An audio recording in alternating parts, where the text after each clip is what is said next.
পৃথিবীর ভিতরে একটা জায়গা আছে যেটা উত্তপ্ত লাভা, এখানে লাভা আছে। পৃথিবীর ভিতরটা কিন্তু গরম, উপরেরটা আমরা যদিও দেখি এরকম শিলা পাহাড় ইত্যাদি, পৃথিবীর ভিতরে কিন্তু আছে লাভা, যেটা সবাই মোটামুটি জানেন। এর ভিতরে একটা জায়গা আছে, ইনার কোর বলে জায়গাটাকে, একদম ভিতরে। এখনকার সাম্প্রতিক গবেষণা বলছে যে ভূমিকম্পগুলোর প্রভাবে, পৃথিবীতে যত ভূমিকম্প হয়েছে এর প্রভাবে ইনার কোর আগে যেদিকে ঘুরতো এখন উল্টা দিকে ঘোরা শুরু করেছে।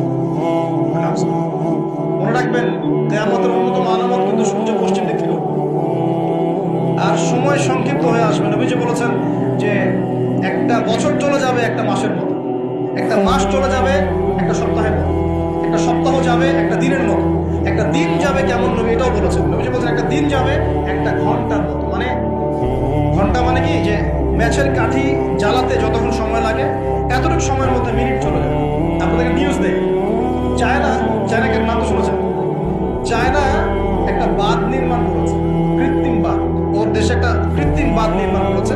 এটা এত শক্তিশালী বাঁধ, ওখানে এত রড সিমেন্ট আর এই ম্যাটেরিয়ালস ইউজ করা হয়েছে, যেটা এই পাকিস্তান, তারপরে ইন্দোনেশিয়া, হ্যাঁ, বাংলাদেশ, এই যে দেশগুলো আছে, এই পুরো দেশটাকে, এই পুরো দেশের একটা বড় অংশকে এই কংক্রিটের নিচে ঢেকে ফেলা সম্ভব। এত বেশি কংক্রিট ইউজ করা হয়েছে, চায়না ইউজ করেছে, ওরা ইউজ করেছে। এবং বিশাল একটা পানির ফ্লো তারা সৃষ্টি করেছে, কৃত্রিম, এটা কিন্তু ম্যানমেড। তো আমি গতকাল রিসার্চ করতে গিয়ে দেখলাম যে তারা বলছে এই বাঁধটা নির্মাণ করার কারণে পৃথিবীর আর্নিক গতির মধ্যে একটা পরিবর্তন চলে আসছে।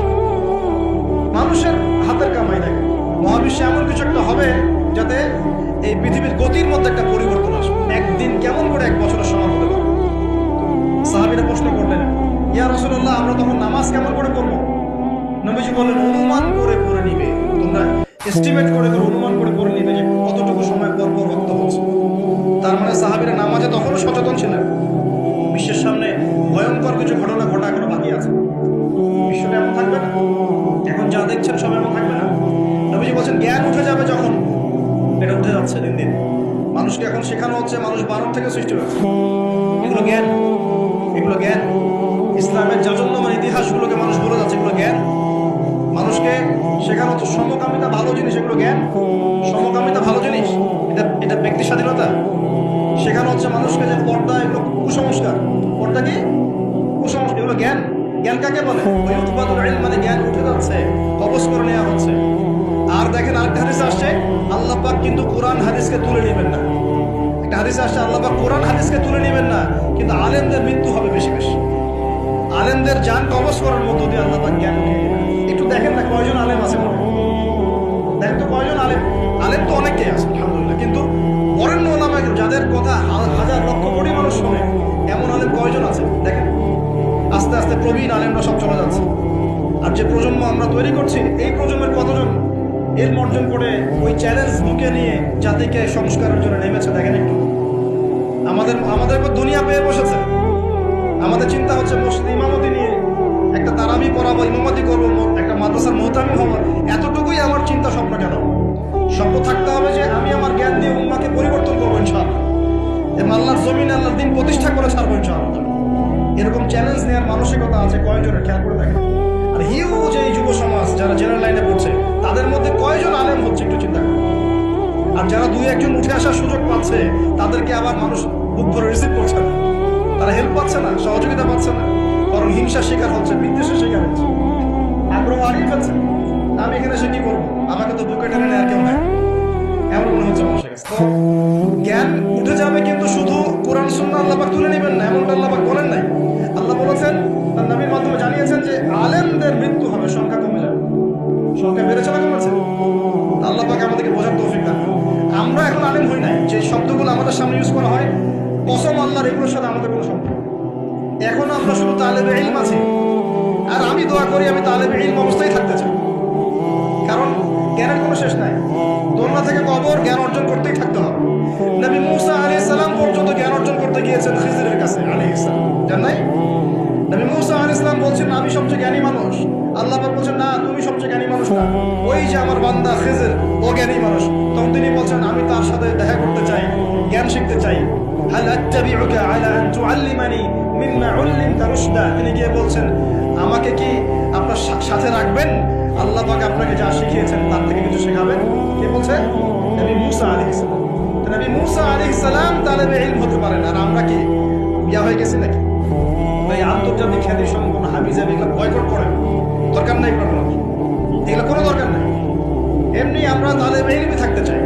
আর আমরা শুধু দায়ী মাত্র, আপনাদেরকে হয়তো দাওয়াত দিতে পারবো, কিন্তু ফিকহের কঠিন মাসালাগুলো, গভীরতা, এগুলো আমরা বলতে পারবো না, এগুলো মুফতি সাহেবরা বলতে পারবেন। তো বরেণ্য ওলামায়ে কেরামদের সংখ্যা কিন্তু কমছে। আমরা দোয়া করি আল্লাহ পাক সমস্ত মাজলুম ওলামায়ে কেরামকে মুক্তিদানের ব্যবস্থা করুন এবং আল্লাহ পাক বাংলার জমিনে আলেমদেরকে দিয়ে ভরিয়ে দিন ইনশাআল্লাহ। আর জাহেলদেরকে আল্লাহ পাক আলেমের জায়গায় আনা থেকে আমাদেরকে হেফাজত করুন। আর আমাদের সবাইকে এই চল পাগল হলে চলবে না, ইস্যু পাগল হলে চলবে না, সমালোচনা সংস্কৃতির অঙ্গ করা যাবে। আপনি মানুষ তৈরি করেন, মানুষ তৈরি করা অনেক কঠিন, নামিয়ে দেওয়া সহজ। আমরা এই জায়গায় আসতে অনেক কষ্ট করতে হয়েছে, কিন্তু নামানো কিন্তু খুব সহজ। একটা ইস্যু দিয়ে নামাতে পারবেন, একটা ইস্যু সৃষ্টি করে নামাতে পারেন। এই জায়গায় আসতে কিন্তু অনেক কষ্ট করতে হয়। অতএব আল্লাহর দ্বীনের সাথে গাদ্দারি করে আল্লাহ পাক ছাড়বেন না, কিন্তু এটা মাথায় রাখবেন। আল্লাহ পাক আমাদের সবাইকে বোঝার তৌফিক দান করুন। নবীজি বলছেন কখন এই ভূমিকম্পগুলো আসবে, সিরিজ ভূমিকম্পগুলো কখন আসবে? যখন জ্ঞান উঠে যাবে এবং জালজালা বাড়বে, ইয়াতাকারাবু জামান, জামানা কাছাকাছি চলে আসবে। আরো বলছেন নবীজি যে তোমাদের মাল সম্পদ বৃদ্ধি পাবে, ফায়াফিদু, এবং মাল সম্পদ উপচে পড়বে তোমাদের। দিন দেখছেন না যে যার স্যান্ডেল কেনার টাকা ছিল না, সে এখন উঁচু উঁচু বিল্ডিং তৈরি করতেছে, দেখেন না? এটাই তো নবী সাল্লাল্লাহু আলাইহি ওয়াসাল্লাম হাদিস জিবরিলে কি বলেছেন? ওয়ান্তারাল হুফাতাল উরাতাল আলাতা রিয়া আশ-শাই ইয়াতাতাওয়ালুনা ফিল বুনিয়ান। নবীজি বলেন কিয়ামতের অন্যতম নিদর্শন হচ্ছে সমাজের নগ্ন পদের খালি গায়ের রাখাল শ্রেণীর মানুষ উঁচু উঁচু বিল্ডিং নির্মাণের প্রতিযোগিতা করবে। এমনটা হচ্ছে না? সম্পদ বাড়ছে মানুষের, এটাও একটা কিয়ামতের সাইন। নবীজি আরো বলেন ওয়াযাহরাতিল খায়রাত ওয়াল মুগান্নিয়াত, এবং বেশি বেশি বাদ্যযন্ত্র এবং নায়িকা নর্তকী এগুলোর সংখ্যা বাড়তে থাকবে। পাচ্ছে না এগুলো? এগুলো পাচ্ছে। এই সময়ে নবী সাল্লাল্লাহু আলাইহি ওয়াসাল্লাম বলেছেন যে এই জালজালাগুলো আসতে থাকবে। এটা একটা হাদিস। একটাতে আসছে যে নবী সাল্লাল্লাহু আলাইহি ওয়াসাল্লাম বলেছেন লা ইয়াশরাবান্না আন-নাস মিন হাযিহিল উম্মাহ আল-খামর। আমার উম্মতের মধ্যে কিছু মানুষ মাদক দ্রব্য পান করবে, সবাই না, কিছু মানুষ মাদক দ্রব্য পান করবে। ওয়া ইউসাম্মুনাহা বিগাইরি ইসমিহা, এবং সেই মাদকের নাম তারা পরিবর্তন করে খাবে। খাচ্ছে না মানুষ এখন? মাদককে মদকে মদ বলছে না। এই যে তোমরা টাইগার খাও কেন, স্পিড খাও কেন, এগুলোর মধ্যে অ্যালকোহল নাই? দিব্যি দেখ বাচ্চাদেরকে এগুলো খাওয়াচ্ছে অনেকে, দেখা যায়। আপনারা কি পাগল হয়ে গেছেন নাকি? এগুলোর মধ্যে এমন ক্ষতিকর উপাদান আছে যেগুলো দিয়ে মানুষের কিডনি ড্যামেজ হয়ে যায়। দিব্যি রোজার মাসে রমজান রোজা খুলেই একেবারে সিগারেট হাতে নিয়ে একদম এগুলো খাওয়া শুরু। এগুলোর মধ্যে মাদক দ্রব্য আছে। যে পানীয়র মধ্যে যাররা পরিমাণ মাদক দ্রব্য থাকবে সেটাও মাদক। মনে রাখবেন, স্মোক করো, স্মোকটাকে অনেকে মাদক মনে করে না, তাই না? স্মোকিংটাকে অনেকে মাদক মনে করে না, মনে করে মাকরু মনে হয়। মাকরু মানে কি? মাকরু মানে কি ভালো? মাকরু মানে কি? মাকরু মানে কি? কোরআনে সূরা বানু ইসরাঈল খুলে দেখেন, বড় বড় কিছু পাপের কথা মেনশন করে আল্লাহ পাক বলছেন এই পাপগুলো ছেড়ে দাও, এই পাপগুলো আল্লাহর কাছে মাকরু, এই পাপগুলো আল্লাহর কাছে অপছন্দের পাপ। এটাকে মাকরু মানে কি? জায়েজ করে নেওয়া। সিগারেট খাওয়া বন্ধ করেন, ওয়াদা করেন আমার সাথে যে আজকে থেকে কোনো সিগারেট হাত দিবেন না, কোনো প্রকার এইসব টাইগার মাইগার স্পিড স্টে খাবেন, এসব ভালো জিনিস না। ভালো কিছু খান, ভালো কিছু খান। আর অনেকে দেখা যায় যে জর্দা খাওয়া শুরু করেছে। কেন? এটা কি সুন্নত নাকি? কি দরকার আছে ভাই? এতটুকু খাইলে হয়তো নেশা হয় না, বুঝলাম। এতগুলো জর্দা একবারে খান দেখি, খাওয়া যাবে? খামারের মূলনীতি কি? যার বেশি খেলে নেশা হয় তার অল্প খাওয়া হারাম। মনে করেন এখানে যতটুকু পানি আছে, এতটুকু খেলে, এতটুকু মাদক খেলে কারো নেশা হচ্ছে না, কিন্তু এতটুকু খেলে নেশা হচ্ছে। তার মানে কি এতটুকু খাওয়া জায়েজ, এতটুকু খাওয়া হারাম, নাকি পুরোটাই হারাম? এটা বোঝার জন্য কি মুফতি হওয়ার দরকার আছে? আপনি বুঝতে পারছেন? তো এই যাবতীয় মাদক দ্রব্য থেকে দূরে থাকতে হবে, না হলে ভূমিকম্প আসবে। কিন্তু ভূমিকম্প না, মাদক দ্রব্য নিয়ন্ত্রণ অধিদপ্তর দিয়ে শুধু মাদক নিয়ন্ত্রণ করা যাবে না। মানুষের ঈমান আকীদার পরিবর্তন দরকার। মানুষের মধ্যে আল্লাহর ভীতি জাগ্রত করতে হবে, তাহলে মানুষ অটোমেটিক মাদক ছেড়ে দিবে।